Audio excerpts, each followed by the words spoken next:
Okay, calm down. You got limits, man. You got limits, man. Okay, calm down.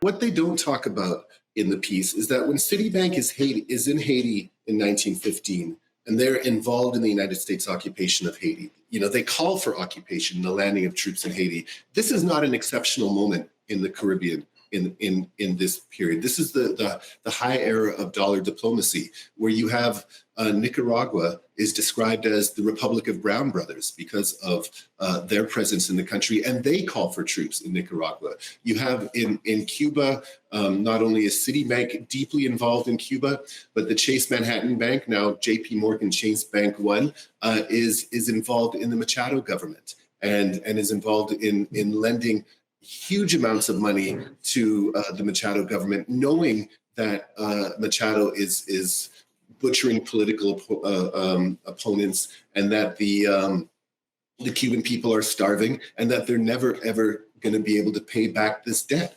They're in the Dominican Republic.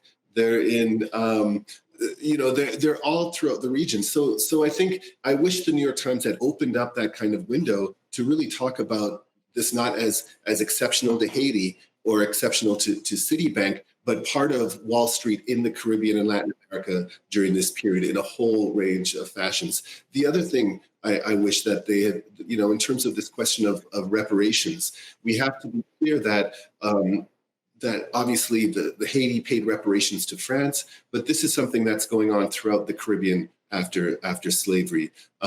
Puerto Rico in 1871, when they abolished slavery, the Spanish spent, I think, 70 million pesetas that they gave to the slaveholders in Puerto Rico. Some of those slaveholders own the Barrilito Rum Company, which was just sold a couple of weeks ago. So that money is still circulating. Right before the New York Times piece on Haiti came through, we saw some prince and princess of England floating through the Caribbean to celebrate the Queen's Jubilee, and one of the calls there was for reparations for slavery. That in the British West Indies, again, slave owners in England were paid millions of dollars for the loss of their property at abolition, and some of that money, some of the debt, those debt payments, were only finished in 2015.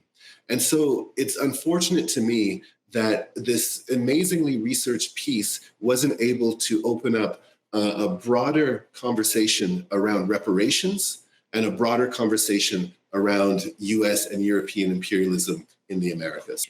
There's somebody in your chat who made a funny off-the-cuff comment that we should invade Citibank.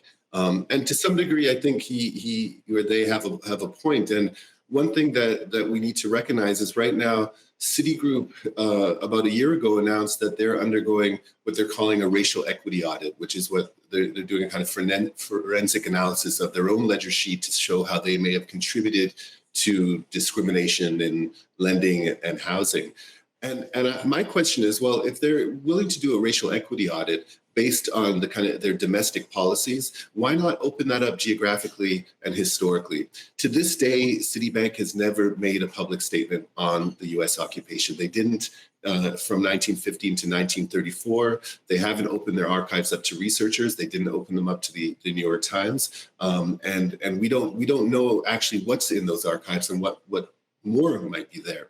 But we have to understand that Citibank in particular, some of their roots are with slave owners in Cuba, with slave owners in Texas before they get to Haiti. We also know that Citibank was profiting from apartheid for 30 or 40 years. They were the last U.S. bank to pull out of South Africa. We also know from the Nader report on Citibank, published in the early 1970s, that they were fleecing low-income communities in New York City for years, paying them lower, reinvesting their savings in richer neighborhoods, discriminating against women, Latinos, and Blacks. And so I think that in terms of what can be done now, that we need to demand that real racial equity audit and demand reparations, or as your listener said, invade Citibank.